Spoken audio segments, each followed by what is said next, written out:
Hello friends, మనం SBI collect use చేసేసి educational ఇన్స్టిట్యూషన్స్కి ఎలా పేమెంట్ చేయాలనేది ఇప్పుడు స్టెప్ బై స్టెప్ ప్రాసెస్ను తెలుసుకుందాము. మనం గూగుల్ ఓపెన్ చేయాలి. ఫస్ట్ గూగుల్ ఓపెన్ చేసేసి ఇందులో ఎస్బీఐ కలెక్ట్ అని టైప్ చేయండి. ఎస్బీఐ కలెక్ట్ అని టైప్ చేసిన తర్వాత ఇలా మనకు వస్తుంది. సో ఇక్కడ ఫస్ట్ లింక్ని మీరు క్లిక్ చేయండి. ఇలా క్లిక్ చేసిన తర్వాత కిందికి స్క్రోల్ చేస్తే ఇక్కడ ఎడ్యుకేషనల్ ఇన్స్టిట్యూషన్స్ అని కనబడుతుంది కదా, దాన్ని క్లిక్ చేయండి. క్లిక్ చేసిన తర్వాత కిందికి స్క్రోల్ చేయగానే ఇక్కడ ఫిల్టర్ బై స్టేట్స్ అని ఉంది చూడండి. ఇక్కడ స్టేట్స్ సెలెక్ట్ చేసుకోవాలి మనం. ఇక్కడ ఆంధ్రప్రదేశ్. ఓకే, మనం ఏ ఎడ్యుకేషనల్ ఇన్స్టిట్యూషన్స్కి పే చేస్తున్నామో ఆ ఇన్స్టిట్యూషన్స్ యొక్క నేమ్ను మనం ఇప్పుడు సెలెక్ట్ చేసుకోవాల్సి ఉంటుంది.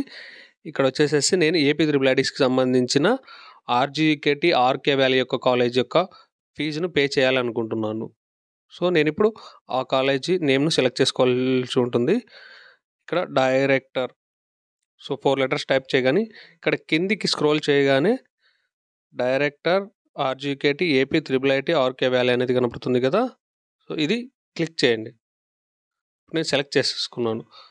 ఇక్కడ ఒకసారి చూడండి, this page will expire in 5 minutes. అంటే ఈ పేజ్ని మీరు 5 minutes లోపు కంప్లీట్ చేయాలి. ఓకే, తర్వాత ఇక్కడ పేమెంట్ కేటగిరీ చూడండి. మీరు ఏ ఫీజు కడుతున్నారు? Educational verification, examination, hostel fee, rent, tuition fee. So నేనైతే ఇప్పుడు ట్యూషన్ ఫీ పే చేస్తున్నాను. నేను ట్యూషన్ ఫీ సెలెక్ట్ చేసేసుకుంటాను. ఓకే, ఇలా క్రిందికి స్క్రోల్ చేయగానే ఈరోజు మీరు కరెంట్ డేట్ తీసుకోవాల్సి ఉంటుంది. నేను October 1 చేస్తున్నాను కాబట్టి October 1 తీసుకుంటాను. తర్వాత ఒక నేమ్ ఇవ్వవలసి ఉంటుంది. నేనైతే ఒక నేమ్ ఇస్తున్నాను, ఎగ్జాంపుల్గా నేమ్ ఇది. ఓకే, తర్వాత ఒక ఇయర్, మీరు ఏ ఇయర్లో ఉన్నారో ఆ ఇయర్ మెన్షన్ చేయాలి. నేను E4 అని మెన్షన్ చేస్తున్నాను. ఒక ఐడి ఇవ్వాలి, అంటే మీ ఐడి, మీ కాలేజ్ ఐడి ఇవ్వాల్సి ఉంటుంది. నేను ఒక ఎగ్జాంపుల్ ఐడి ఇస్తున్నాను. అండ్ అకౌంట్ ఆఫ్, అంటే మీరు ఏ అకౌంట్కు పే చేస్తున్నారు, అంటే ట్యూషన్ ఫీజా ఆర్ హాస్టల్ ఫీజా అని అడుగుతుంది. సో నేను ఇక్కడ ట్యూషన్ ఫీజు అనేది కడుతున్నాను కాబట్టి ట్యూషన్ ఫీజు తీసుకున్నాను. ఇక్కడ అమౌంట్, మీకు ఎంత అమౌంట్ పే చేయదలుచుకుంటున్నారో ఆ అమౌంట్ మాత్రం ఇక్కడ మెన్షన్ చేయండి. నేనైతే ఎగ్జాంపుల్ పర్పస్ కాబట్టి ఒక 10 రూపీస్ అమౌంట్ను మీకు ఎంటర్ చేసి చూపిస్తాను. ఇక్కడ 10 రూపీస్ ఎంటర్ చేశాను చూడండి. 10 రూపీస్. ఓకే, మళ్ళీ అమౌంట్ అడుగుద్ది. అక్కడ కూడా మీరు మళ్ళీ 10 రూపీస్ ఎంటర్ చేయాల్సి ఉంటుంది. ఓకే, కింద మీ మొబైల్ నెంబర్ ఇవ్వాల్సి ఉంటుంది. ఇక్కడ మీ మొబైల్ నెంబర్ ఇవ్వండి.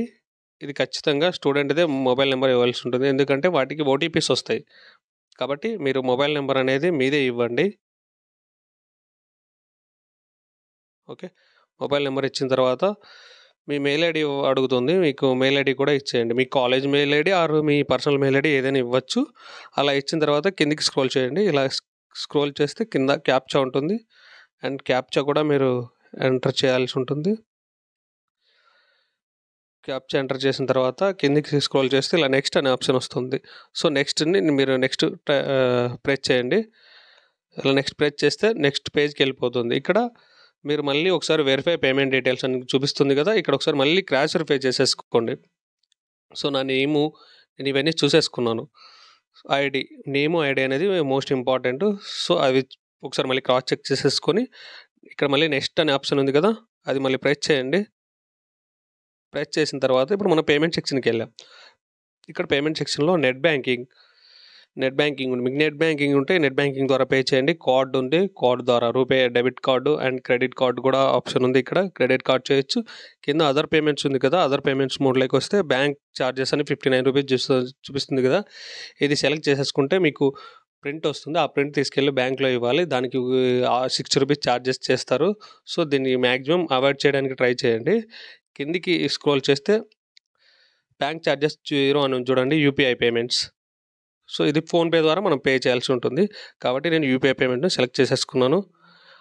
ఓకే, ఇలా నెక్స్ట్ పేమెంట్ సెక్టర్కి వెళ్ళిపోయింది. ఇక్కడ వీపీఏ అండ్ క్యూఆర్ కోడ్ కనపడుతుంది కదా, నేను క్యూఆర్ కోడ్ ద్వారా పేమెంట్ చేయదలుచుకున్నాను. సో ఇప్పుడు క్యూఆర్ కోడ్ను సెలెక్ట్ చేసేసుకుంటాను. ఇది తీసుకున్నాను కదా, ఇప్పుడు దీన్ని స్క్రీన్ షాట్ తీసేసుకోండి. ఓకే, దీన్ని స్క్రీన్ షాట్ తీసుకున్న తర్వాత క్లోజ్ చేయకండి, జస్ట్ మినిమైజ్ చేయండి.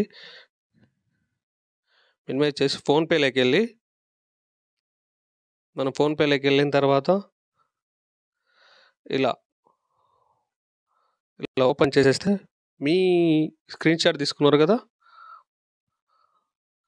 ఆ పిక్‌ను అప్లోడ్ చేయండి ఇక్కడ. సో ఇలా వచ్చేస్తుంది. ఇక్కడ ప్రొసీడ్ టు పే,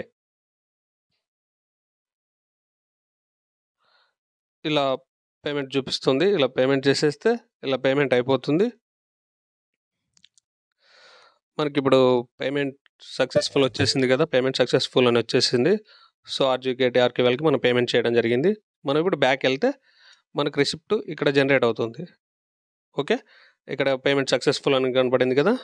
సో మనం ఇది సక్సెస్ఫుల్గా మనం కంప్లీట్ చేసినట్టు పేమెంట్. ఇది రిసిప్ట్ తీసుకోండి, మీకు ఫర్దర్గా ఫ్యూచర్లో ఎప్పుడైనా హెల్ప్ అవుతుంది. ఇక్కడ ఇది ప్రింట్ తీసుకోండి, లేకుంటే మెయిల్కి సెండ్ చేసుకోవడం ఇచ్చేసేసుకోండి. Okay, thank you.